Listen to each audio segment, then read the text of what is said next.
1912년이 시작될 무렵이었습니다. 거대한 얼음덩어리가 그린란드 남서부의 빙하에서 떨어져 나갔습니다. 얼음은 빙하에서 떨어져 나가기 전 약 10만 년 동안 쌓인 눈으로 만들어졌습니다. 매머드가 여전히 지구를 누비던 시절이었죠. 빙산은 여행을 시작했습니다. 아주 거대했어요. 길이가 500m 이상이었고 무게는 약 7,500만 톤이 나갔어요. 또한 매우 평화로운 얼음덩어리였습니다.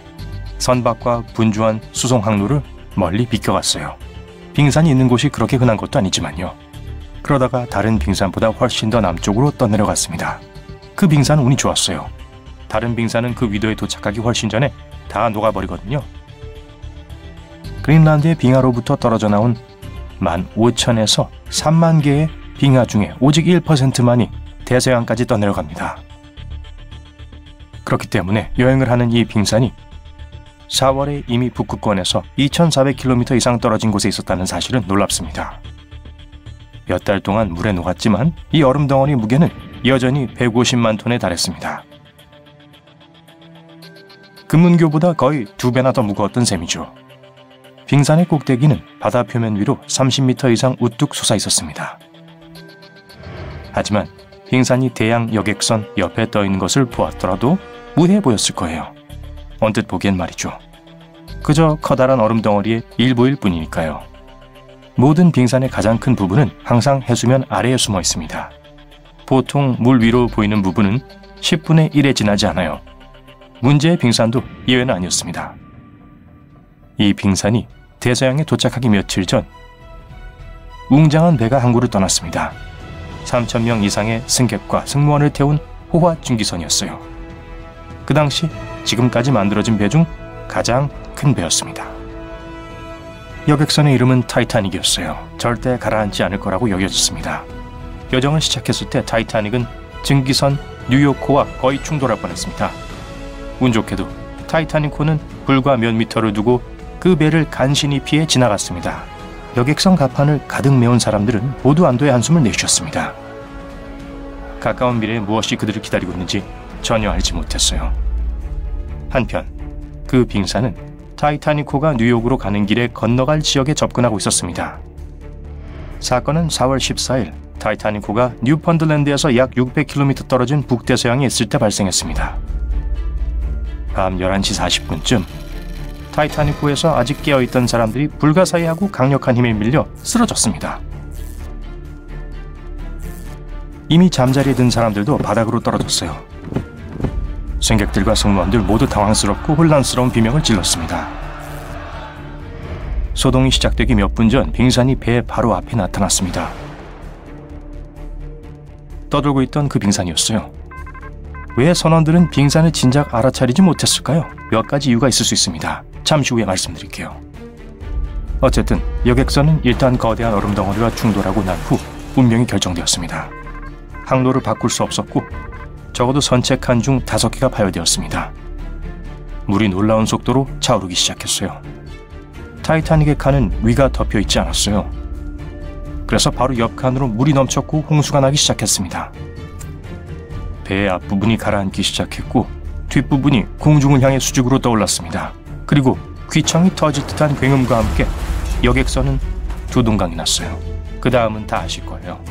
하지만 배에 충돌한 후 빙산에 무슨 일이 일어났는지 아는 사람은 거의 없습니다. 그러면 왜 아무도 너무 늦을 때까지 떠다니는 얼음산을 발견하지 못했는가 하는 문제로 돌아가 보겠습니다.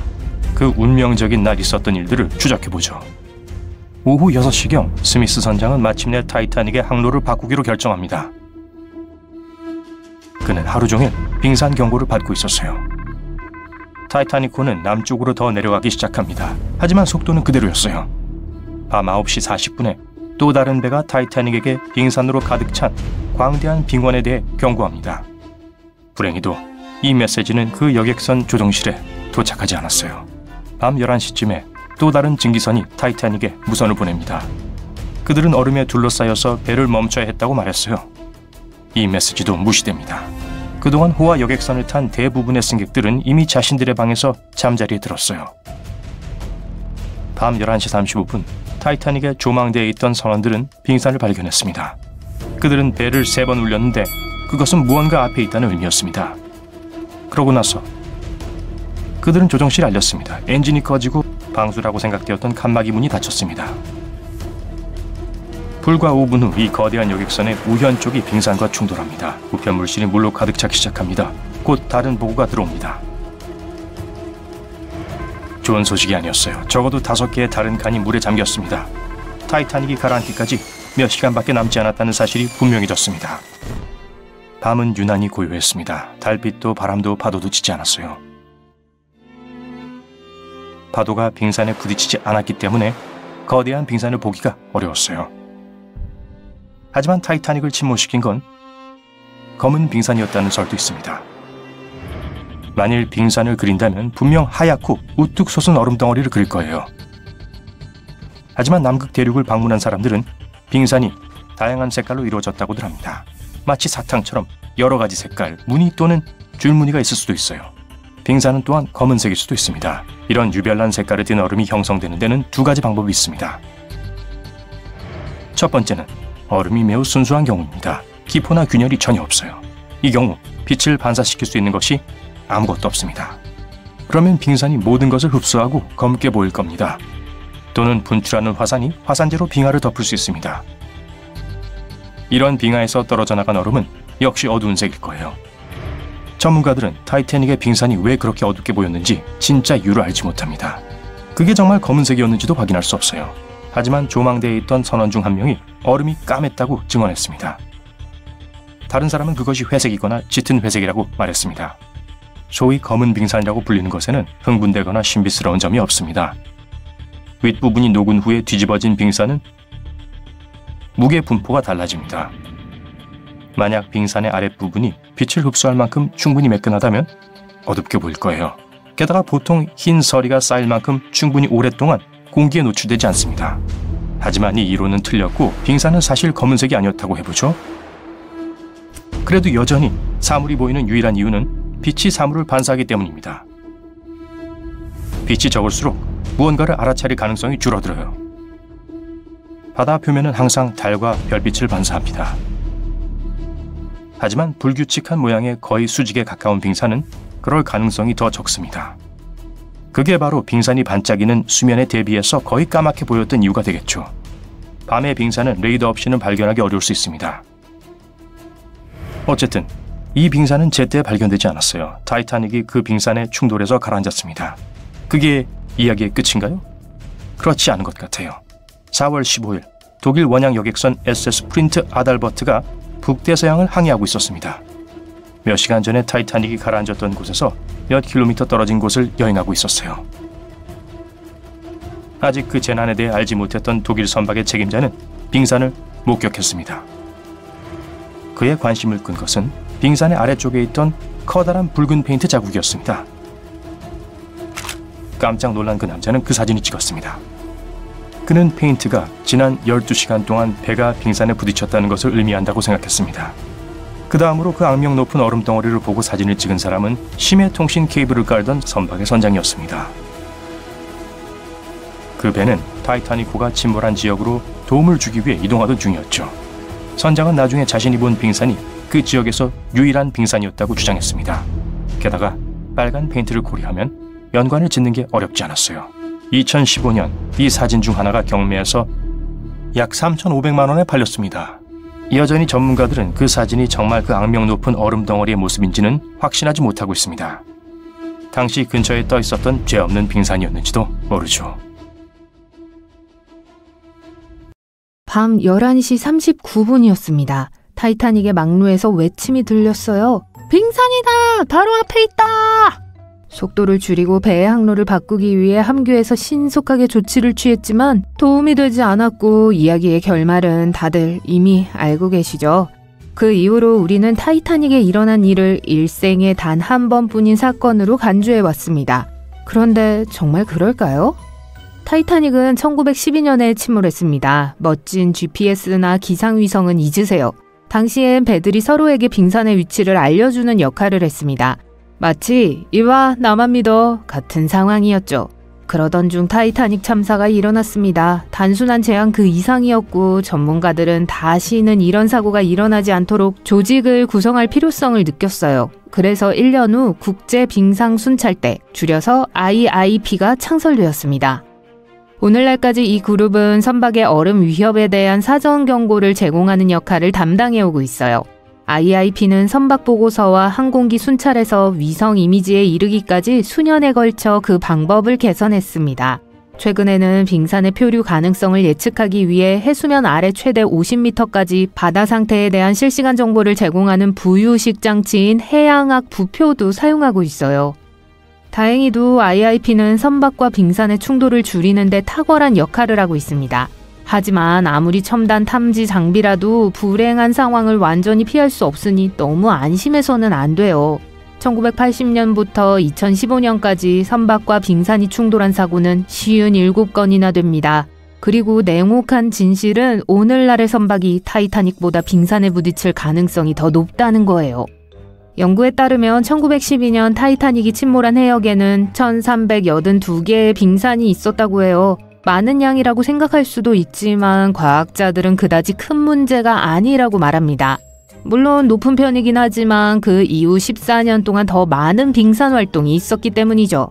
요즘에는 그린랜드 빙하의 녹는 속도가 빨라지면서 빙산의 수가 증가하고 있습니다. 그리고 더 많은 선박이 극지방 해역으로 향하고 있기 때문에 선박이 빙산에 부딪힐 가능성도 더 높아졌어요.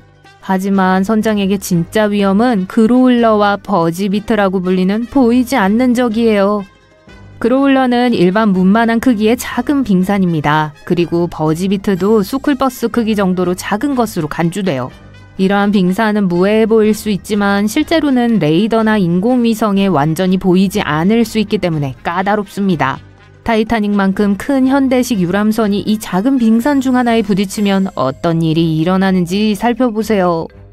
여기 승객 2,400명과 승무원 900여 명을 수용할 수 있는 타이타닉호와 같은 호화 크루즈선 노르웨이안 선이 있습니다. 지난 6월 22일 이 유람선은 알래스카의 허버드 빙하로 향하던 중 짙은 안개 한가운데에 들어섰어요.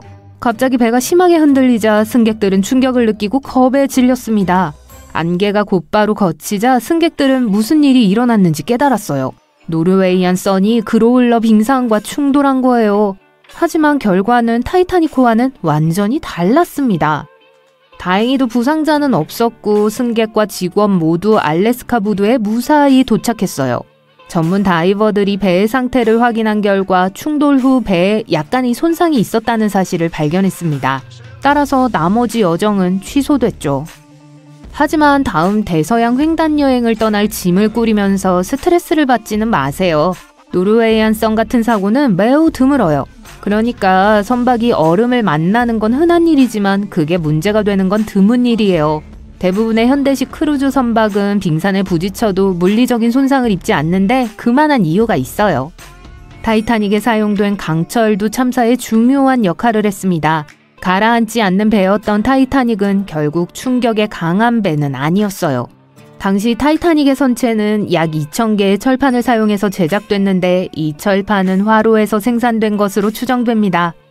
그 결과로 강철에는 인, 산소, 황이 고농도로 함유되어 있었어요. 이러한 원소가 많이 함유된 강철은 저온에서 부서지기 쉬워 충격이 가해지면 파손될 수 있습니다. 타이타닉에 사용된 강철은 당시 최고 품질의 강철이었지만 현대 선박의 안전표준을 충족하지는 못했어요. 또한 오늘날 선박에 사용되는 강철보다 약 10배나 안전성이 떨어졌습니다. 하지만 타이타닉의 디자인과 현대 선박의 가장 큰 차이점은 선체를 조립하는 방식에 있어요. 타이타닉은 건조될 때 선체와 상가판 구조에 300만 개가 넘는 리벳이 사용됐어요. 그래서 빙산에 부딪혔을 때 리벳이 연쇄 반응을 일으켜 선체 전체가 동시에 무너지면서 통제할 수 없는 물의 범람을 일으켰습니다. 이와는 대조적으로 현대 선박은 금속 조각의 가장자리를 서로 융합해서 강력하고 지속적인 결합을 만드는 수중 아크 용접이라는 방법을 사용해요. 이 방법은 선박의 일부가 손상되더라도 뜯긴 부분이 퍼져 상황을 악화시키지는 않기 때문에 더 안전해요. 손상은 해당 부분에 국한됩니다. 작은 빙산은 점점 더 흔해지고 있고 선박도 이에 대처할 수 있도록 개조됐어요. 하지만 고려해야 할 시나리오가 하나 더 있습니다. 만약 거대한 크루즈선이 5층 건물 크기의 빙산에 부딪힌다면 어떨까요? 방금 지구상에서 가장 큰 유람선을 만들었다고 상상해보세요. 브라이트 시사이드라고 부르기로 하죠. 이 수상 리조트는 자유의 여신 상 크기의 4배에 달하는 거대한 규모입니다. 타이타닉보다 무려 97m나 더 길고 승객과 승무원이 약 3배나 더 많이 탑승해요. 또한 타이타닉과 마찬가지로 이 가상의 배는 최고 시속 약 23노트로 순항할 수 있습니다. 브라이트 시사이드호가 얼어붙은 바다에서 전속력으로 순항하고 있다고 해볼게요. 한밤중이고 선장은 배에 있는 모든 빙상 감지 장비가 작동하지 않는다는 사실을 깨닫지 못합니다. 3일 전에 작동이 멈췄어요. 안개가 짙게 껴서 망원경으로도 13.7m 높이의 빙산을 발견하지 못했습니다. 이런 상황에서 배가 빙산과 정면으로 부딪힌다면 침몰로 이어질 수 있죠. 하지만 그럴 가능성이 얼마나 희박한지 아시겠죠? 그렇기 때문에 전문가들은 얼음으로 인해 현대 유람선이 침몰할 가능성은 없다고 자신 있게 말합니다. 타이타닉 이후 안전조치가 많이 개선됐다는 점도 언급할 가치가 있어요.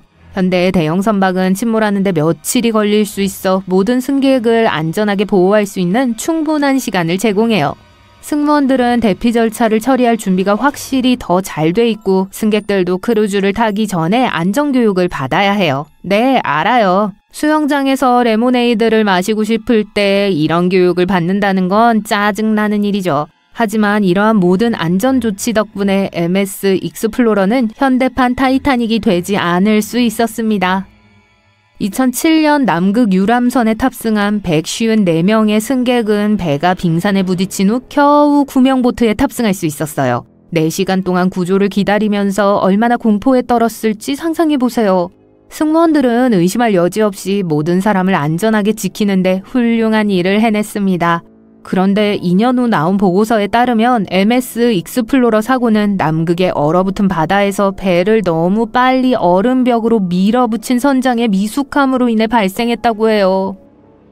즉, 배에 아무리 많은 기술이 탑재되어 있고 아무리 멋진 소재를 사용하더라도 부주의한 선장과 빙산에 부딪혔을 때 대처할 줄 모르는 선원이 있다면 타이타닉과 같은 재앙은 다시 일어날 수 있다는 거죠. 하지만 너무 걱정할 필요는 없어요. 지난 30년 동안 빙산에 부딪혀 침몰한 유람선은 MS 익스플로러가 유일했고 모두 살아남았으니 전문가를 믿고 확률을 염두에 두세요. 그럼 편히 쉬면서 바다 휴가를 즐기세요. 우리는 수많은 이야기와 영화를 통해 타이타닉을 알고 있지만 이제 처음으로 실물 크기의 디지털 스캔을 볼 수 있습니다. 그리고 우리가 주로 배의 모습을 상상했던 이전의 모형과는 달라요.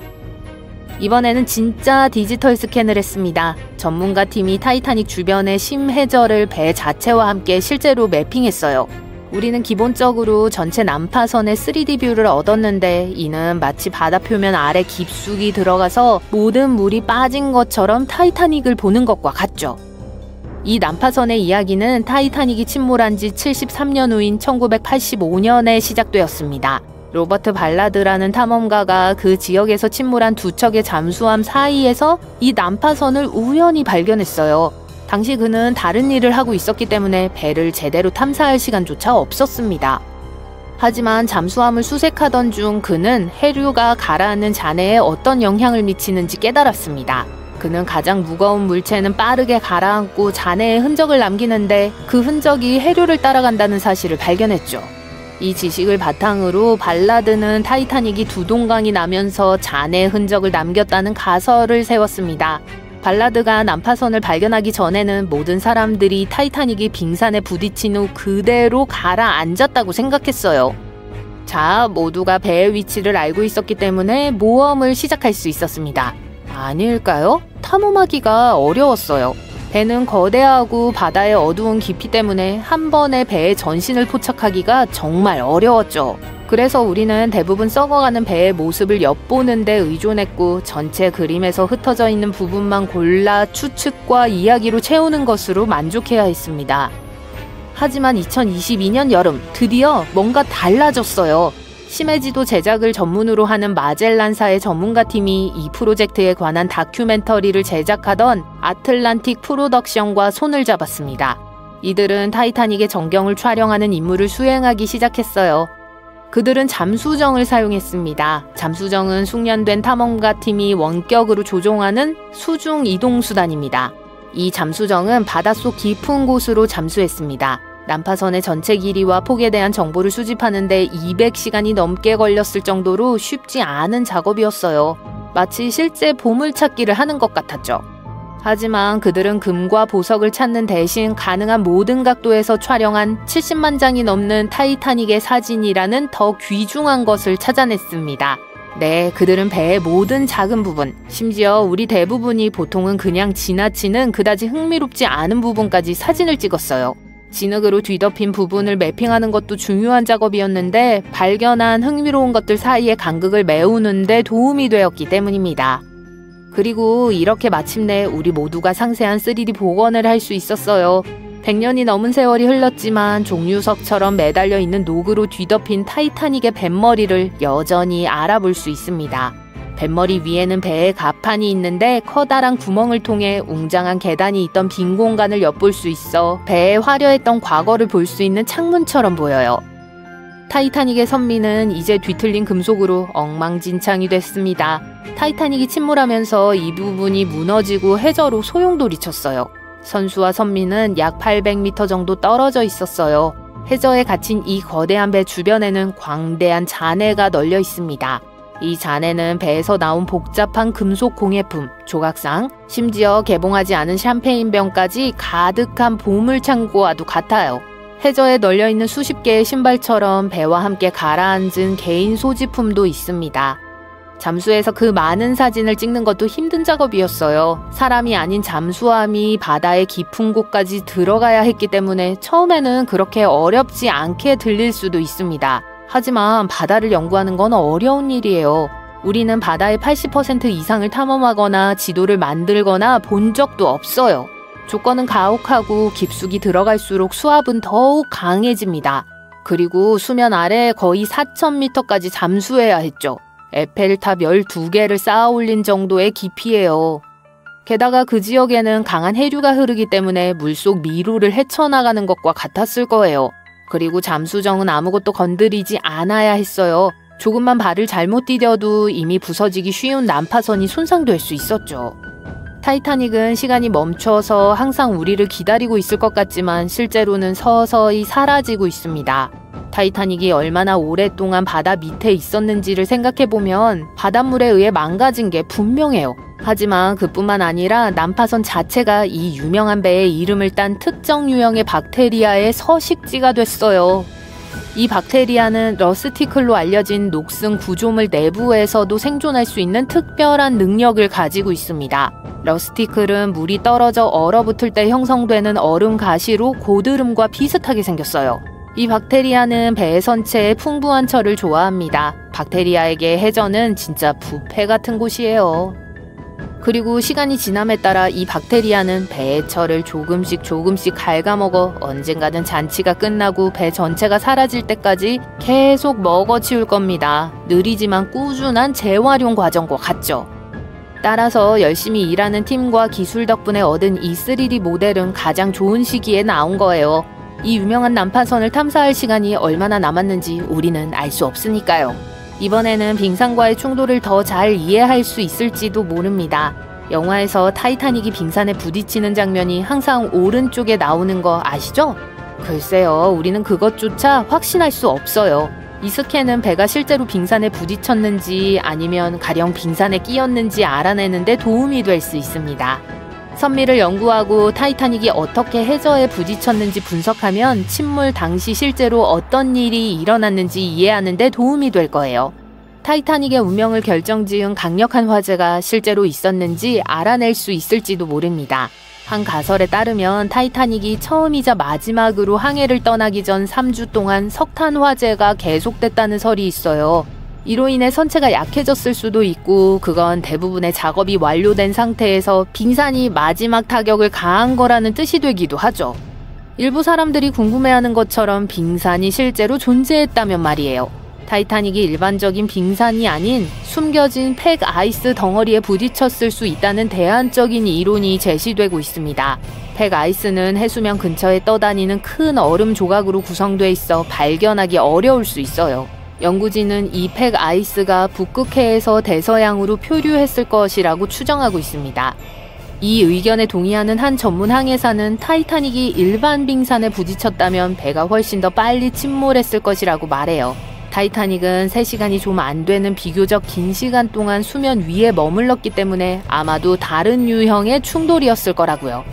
이 선원은 또한 타이타닉이 침몰했을 때 사람들이 목격했다고 말하는 것에는 차이가 있다고 말했습니다. 그는 이러한 차이가 착시 현상 때문일 수 있다고 생각해요. 이 경우 사람들이 그날 밤 바다를 바라볼 때 빛이 반사되는 방식과 바다의 조건으로 인해 사물이 더 가깝게 보이거나 왜곡되어 보였을 수 있습니다. 따라서 사람들이 물속에서 무언가를 보았을 때 그것이 빙산이든 다른 것이든 그들이 생각했던 것과 정확히 일치하지 않았을 수 있어요. 쌍안경이 있었다면 승무원들이 잠재적인 위험을 발견하는 데 도움이 되었겠지만 안타깝게도 쌍안경은 잠긴 캐비넷 안에 있었어요. 열쇠가 어디에 있었는지는 아무도 몰랐던 것으로 보여요.